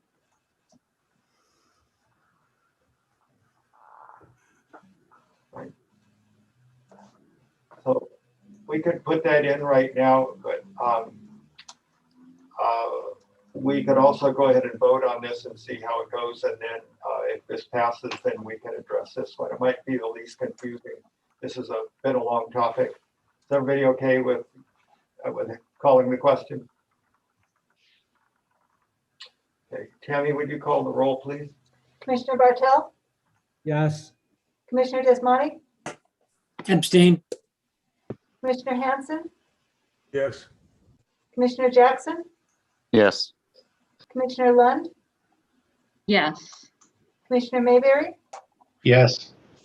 Commissioner McClendon, Abstain. Commissioner Masseri, Yes. Commissioner Barton, Yes. 7 yeses, 2 abstaining, that carries. Okay, and so that also included, yeah, so reverting this, so I'm going to get rid of this one here. Oops.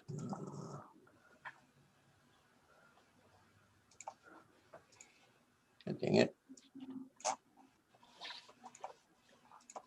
There. All right, so we've taken care of that one. Get rid of the yellow on this. All right, so now do you want to tackle this other one down here? So what I hear you saying, Cliff, is that we don't need artificial in front of that. Right, and I don't know that you need to vote on that, given what you just did. I can just get rid of it. I was just going to say, does anyone have a problem with removing the artificial waterways? Is it okay to remove it? Okay, thank you. Good enough. We're good, Cliff. So Okay. we'll move that. Right, Commissioner Mayberry. Yeah, I was just wondering if, since it's not laid out specifically that 1/4 mile is the current interpretation, that there's a way that we could add that into C so that there's not different interpretations floating around. It's entirely possible. It's up to the commission. Commissioner Hanson. I was just curious if there is a standard definition in use statewide, or if this is something we just made up on our own as far as the 1/4 mile. I'm going to let Ryan answer that because I don't know the history of it.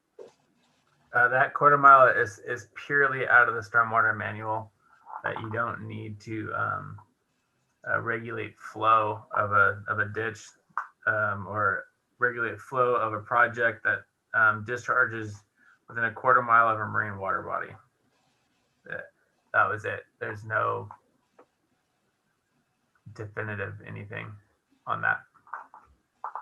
Thank you. Commissioner Lund, I'm sorry, I got you out of order, but go ahead.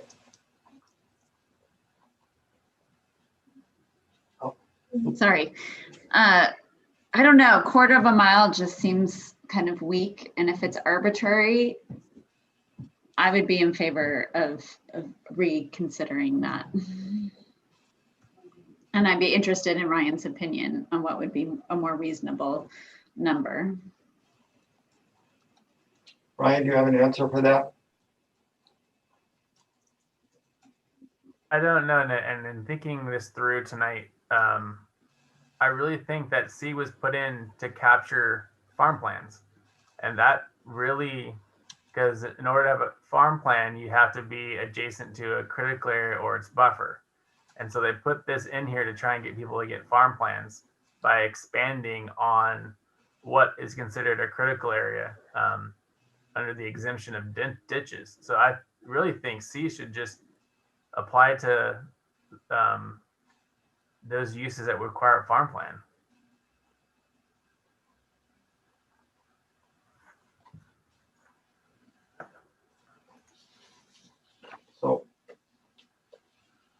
So does Ryan have suggestion on wording then for that?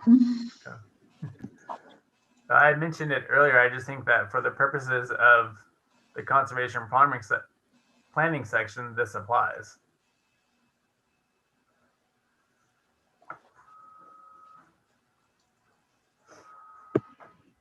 But we haven't taken that to the Ag Advisory Committee, so.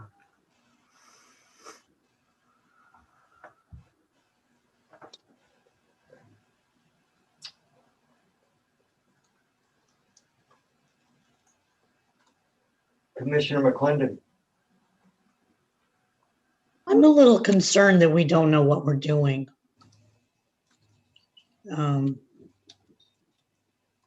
We're trying to tinker with this, but we really, as non-professionals, we really don't have a grasp of the whole thing. I certainly don't. I'm a little reticent to do much of anything in the way of changes. Thank you. Commissioner Mayberry. I would agree. I think we should leave it as is. Commissioner Lund. Well, I'm torn. I echo Commissioner McClendon's sentiments. I feel like I'm a little out of water. I'm feeling like we have the pressure to wrap this up. And also, the changes that we're making are going to live for a significant period of time. So I also want to endeavor to get it right and do the best we can. And so I guess I'm just uncertain on the next best step right now. Commissioner Masseri. Yeah, seems like we are struggling with the open-endedness of C. I wonder if it's appropriate for us to just put a recommendation that as it moves through its course through council, that staff goes out and gets some input and gets some recommendation they can give to the council, just so this process can continue to move forward, but that item isn't forgotten.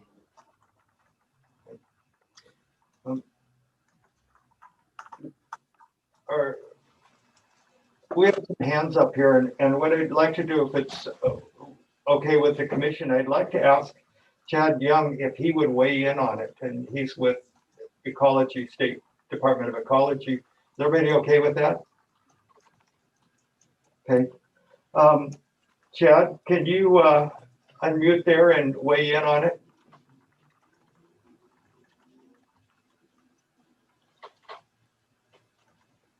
Can you put a request for him to unmute? Oh, there we go. Go ahead, yes. Are you asking me to weigh in on this artificial ditches question? Yeah, so it's the question of we want to take care of runoff into ditches, but we don't want to include the ditches maybe that only get a few days of runoff. And we're trying to, and we had an issue of, in our knowledge, we believe that car traffic runoff is a substantial amount of what goes into the ditches, but we were having a proposal to put a buffer area on the opposite side of the ditch from the road. And we're trying to figure out, so we wanted to not include every ditch in the county, but we want to have enough. We used to use a quarter mile if it was a quarter mile from the shellfish area, but we're concerned that doesn't protect. So I'm trying to give you the short story and ask what you think. Yeah, I've been tracking the conversation here, but it's not really my area of expertise because these types of ditches wouldn't fall within the jurisdiction of the Shoreline Master Program. These are critical area questions and changes that deal mostly with water quality. I'm sure that I could pose the question to some of my colleagues in the Ecology Water Quality Division, or staff could reach out to those contacts as well and maybe weigh in on that. Perhaps staff could get back with you and see what you can come up with. Yeah, for sure. Yeah. So I did put a little note here for Ryan and me to work on through the council process, as one of you had suggested. Commissioner Mayberry.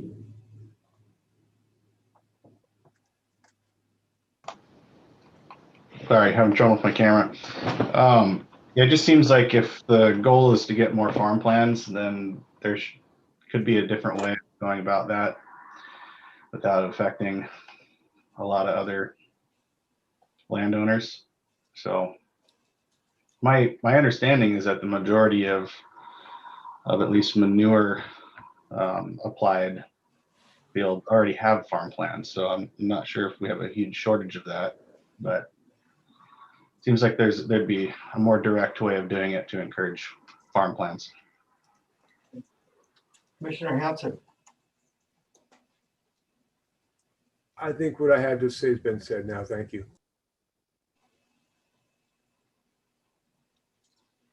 Okay.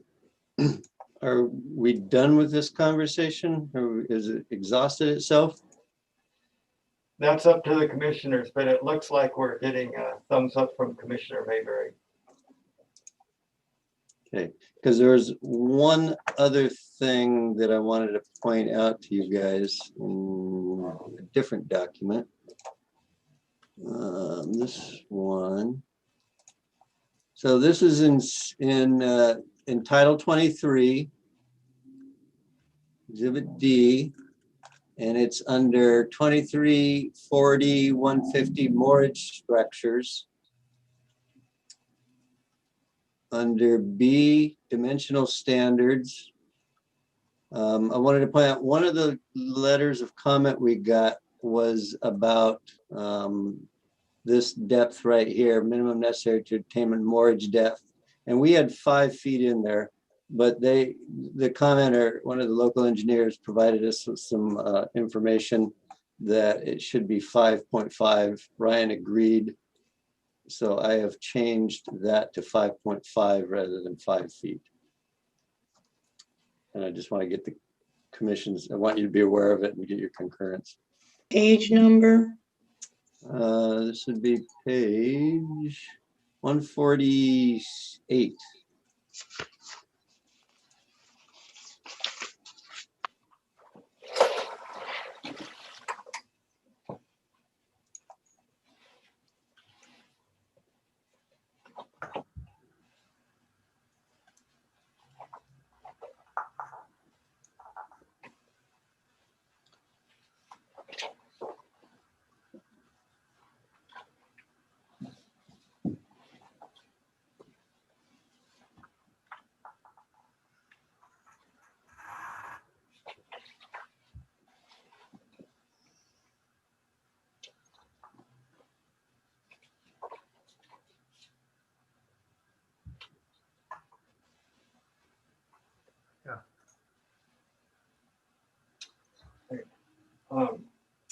Ryan, go ahead. Yeah, I can explain a little bit further. It was poor math on mine and the consultant's part. So there's a letter from Department of Ecology for a specific project in Lake Whatcom where it says that for the typical boat on Lake Whatcom, there should be 2.5 feet of draft when the lake level is at 311.5. And so if you subtract 2.5 from 311.5, you get 309. And so 309 should be the lowest, the level of the lake bed. And so if you have the delta between 309 and 314.5, the average Oregon high water mark, you get 5.5, and we got 5, and so we just made a mistake. Commissioner Masseri. Yeah, when I was reading that comment, I thought it was, they mentioned 2 and 2.5.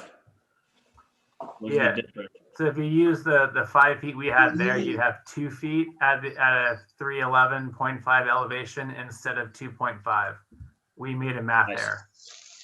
Okay. That's all. Okay.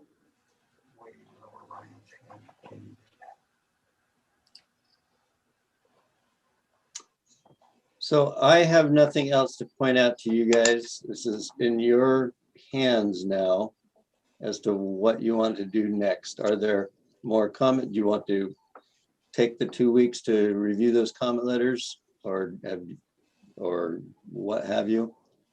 Tell me what to do. Commissioner Mayberry. As much as I'd like to be done with this, I think it would be good to go over those comments and having one more work session. Commissioner Masseri. Does that have to be a public hearing, and is there enough time to do that? It does not have to be a public hearing. You've closed the one you have. I know Roger had asked that you keep it open for another 2 weeks. To what end, I don't know, but again, this is entirely up to you guys. But if we're going to have another session, we obviously can still receive comment and respond to it. Is there any way, or are the commissioners comfortable with leaving it open for a week rather than 2 weeks and getting a number of response late?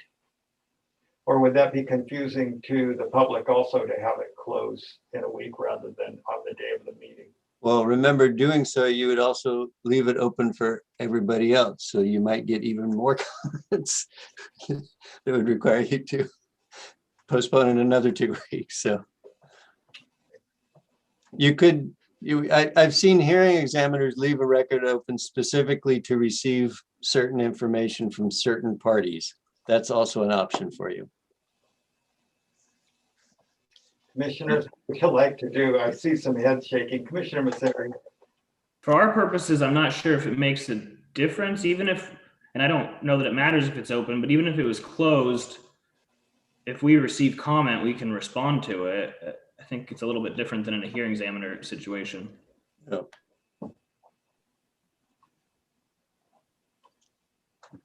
Yeah, I think you're good. I'd like to see us actually do one or the other, and so that it's not at all confusing to the public, but I'm open to whatever you would like to do. Commissioner McClendon, can I pick your brain there? Oh, I see you raised your hand. Thank you. I'm inclined to just go with what we've got. I think, like it's been pointed out, we've been working on this since October.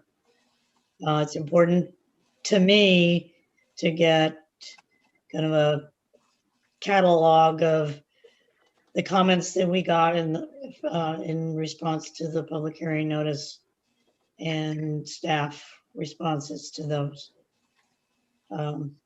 That's really where I'm at. That's what I want. Commissioner Masseri? So if that's the case, if people sent in more public comment, you wouldn't consider it, then you wouldn't want other people to bring it up or consider it? I could read it, but I don't, I mean, at some point we got to end this.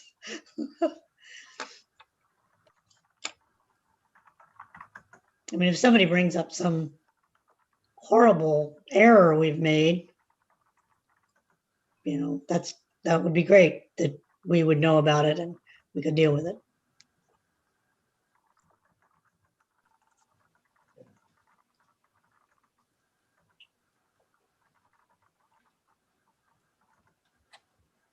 So is everybody okay with leaving it open? Oh, there we go. Commissioner Mayberry. I think it makes sense to close it so that we're allowing staff to respond to all the comments that came in today. That we can have a chance to look over them and not have more flood in and be in the same position in 2 weeks that we are right now. All right, Commissioner Hanson.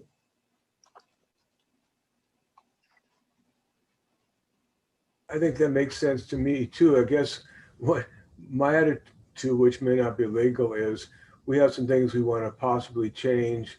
As long as we're working on this and debating among ourselves on amendments, if stuff comes in, we could take a look at it. But I wouldn't want to delay completing this because of some continually moving the bar for more comments. Commissioner McClendon. Perhaps I wasn't clear. I don't want to leave it open. You want to make a motion to close the public comment period? It's already closed. We don't need to take any action. Hearing is closed, but we were asked if we were going to leave the comment section open, or are you saying that is closed? The comment period is closed as well? The 30-day comment period that we issued it for is closed. Okay. That doesn't mean people can't or won't send you more suggestions or things, and you can deal with them as you please. Okay, it sounds like we need a motion to keep it open. So, Commissioner Mayberry. Sorry, we need a motion to keep it open? Well, yeah, and I think that's what Commissioner McClendon is saying. Because the chair has already closed it. Yeah, and we don't want to keep it open, so we don't need a motion. Perfect. It's closed. Okay, do we want to adjourn? May I ask one more question? Go ahead. Apart from the comments we received, and I responded to some already, but I have to finish the other ones. Is there anything else the commission wants me and or Ryan to consider? Or are all your issues dealt with and we just have to deal with the public comments now? Commissioner Hanson. I guess at this point, I would like to know where we may or may not choose to strengthen this document in terms of sea level rise, and whether our buffer requirements are consistent with, or at least as strong as, state law. I believe the answer to the last point is yes, and Ryan can chime in if he wants, but I believe it is.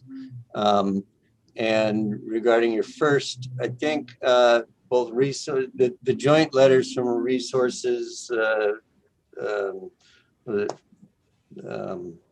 the other groups had made some suggestions as to what those regulations, I assume you're talking about sea level rise regulations.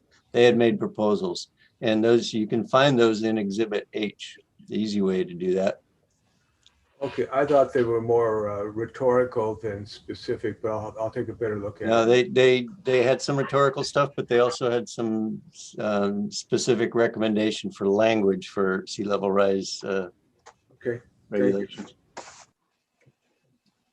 Commissioner Mayberry. Yeah, I just want to point out that we have talked about this issue, the sea level rise, and it seems that staff is reluctant to put anything into code based off of the current modeling abilities. So I would be hesitant to be relying on that as well. Commissioner Lund. We've had a lot of comments weighing in on the kind of 4,000 versus 2,500 in the I think it's 1616 270 C12, kind of, and I'm just wondering, I thought I had in my brain from probably months ago, Ryan making a comment that he preferred the 2500 size.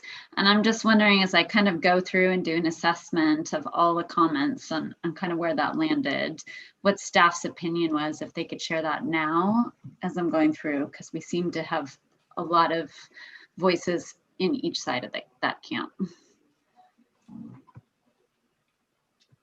Ryan, you want to answer that?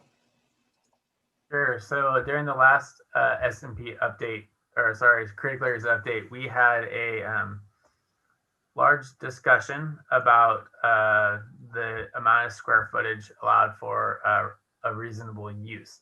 At that time, we were following the reasonable use process that was codified at that time.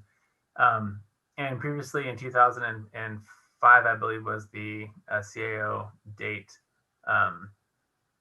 before we updated it in anyways, the previous version to the 2017 had 2,500 square feet as the size of reasonable use, which also matched the Shoreline Master Program, which also uses 2,500 square feet for lots that are fully encumbered by critical areas. Those lots on the shoreline that are fully encumbered by critical areas are mostly the shoreline setback of 150 feet are really small lots. And so in the county, away from the shoreline, you've got lots that are very large. And so some of the impacts are negligible, and they're in the outer outer edge of the buffer. And as Ed has mentioned, sometimes that's not the case. Sometimes that's closer to the wetland. And so we decided, council did, to raise that to 4,000 square feet. Council's discussions at that time was 4,000 was supposed to be for large lots with outside buffer impacts only, and it wasn't supposed to be applied to all lots within Whatcom County. Unfortunately, that's not how it was eventually codified, but that was the discussion at council. They really wanted to say 10% of the lot with a maximum of 4,000 square feet. That would not apply very well in Birch Bay area, where we have 8,000 square foot lots, which mean you only have 800 square feet to build on. So it also wouldn't have been very practical if it was codified as passed. But here we are today. And so what consultants do is they go straight to that 4,000 square feet. They go, that's the maximum, that's what we get. So it's not up to 4,000, they go straight to 4,000. And so with the new process, you have other stops that you can get larger, more than 4,000 square feet, hopefully. That's the intent, by doing the 25 to 50% reduction. And then you can have a variance process that doesn't alleviate your hardship. You can get a variance down to a 0 buffer if need be to give you that amount of square footage that is required. And if that doesn't get you something, then you're stuck into reasonable use. And the reason why I want to go back to 2,500 square feet for reasonable use, actually, I probably wouldn't prefer we have no definition of size for reasonable use, because as the guidance from the Commerce states, reasonable use is really a legal term. It is a legal term that you're asking planners to determine what is reasonable for development. In a lot of cases, sometimes in other jurisdictions, the reasonableness also comes with a reduction in mitigation. That's not the case in Whatcom County right now. For instance, and Ed can testify to this, and so can all the other consultants out there, NES and Katrina Jackson, that we have been requiring people to go out and buy lots and retire development densities because they can't get mitigation on their lot.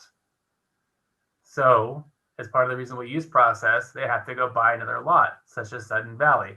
Now, is it reasonable to have somebody pay $20,000 for top of the mitigation on top of getting their home? I don't think that's very reasonable either. And so with this process, the idea was the hearing examiner, who is a quasi-judicial situation, he's basically a judge, he can use the legal definition of reasonable use, apply what is applicable to that particular property, and determine what mitigation at that time is also reasonable. that's why we were going down to a smaller square footage. Commissioner McClendon.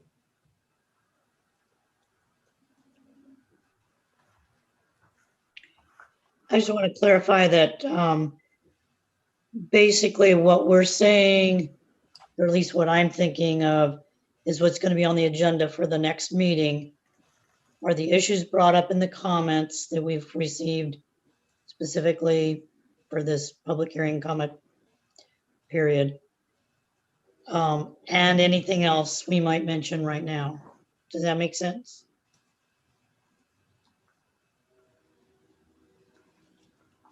I mean, that we kind of limit, in other words, we're limiting our own agenda to what's What do you think, commissioners? brought up on the comments. I'm seeing a thumbs up there. We got a couple anymore. I'm not seeing any thumbs down, so we'll go with that, Commissioner McClendon. Okay. Commissioner Masseri, go ahead. Yeah, just because there was a fair bit of confusion in the comments around the square foot sizes. If you are out talking to people, the 2,500, 4,000, both of them are not referring to the size of the house, but the amount of area you're allowed to impact. And a lot of the people mentioned size of the house as 4,000 being too large for a house, but that actually includes all of the development other than the driveway. So just when you're talking to people, and keep that in mind, there's a little bit of miseducation on that. Commissioner Mayberry. Yeah, I wanted to echo that as well. People need to know that includes garages, shops, decks, parking, all lawn and non-native landscaping, which adds up pretty fast. Basically, it's less than 1/10 of an acre. So I can understand the issues on a very small lot, but that would be a very small lot to start with if you're going to be impacting a significant percentage of it, even at 4,000 square feet. Commissioner Hanson. Correct me if I'm wrong, but I believe they throw in a 500 square foot lawn on top of the 4,000. And I guess I have a hard time abstracting myself from the idea of a real estate market where somebody sells somebody a lot that is basically a critical area, and then we have to bend ourselves into pretzels to keep that person from being taken by that real estate speculator. And I think that there should be a little stricter environmental standards and a little more carpe diem when people buy property. Commissioner Mayberry.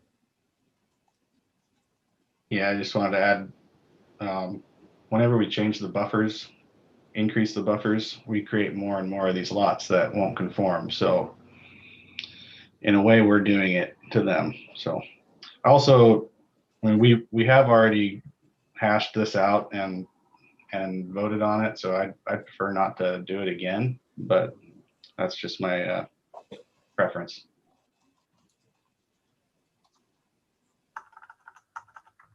Are there any other commissioners wish to speak? Or Mr. Young, he's still on here, so. Chad, do you have I don't know if he has any closing statements or anything.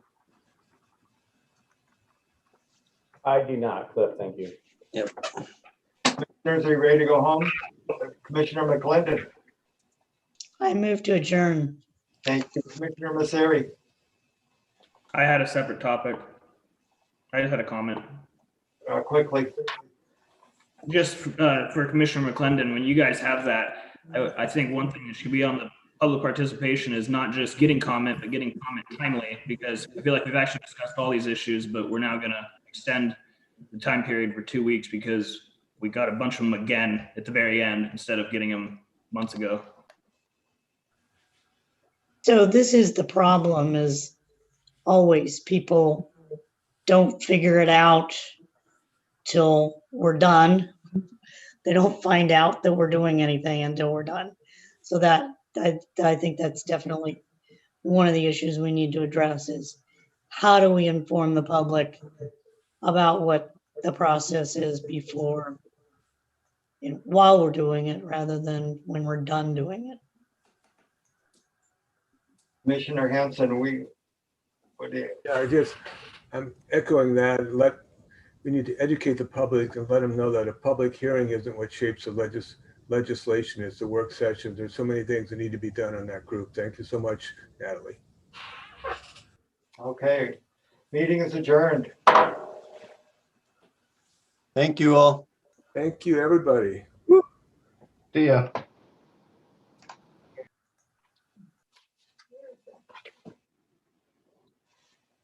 Eight, 40.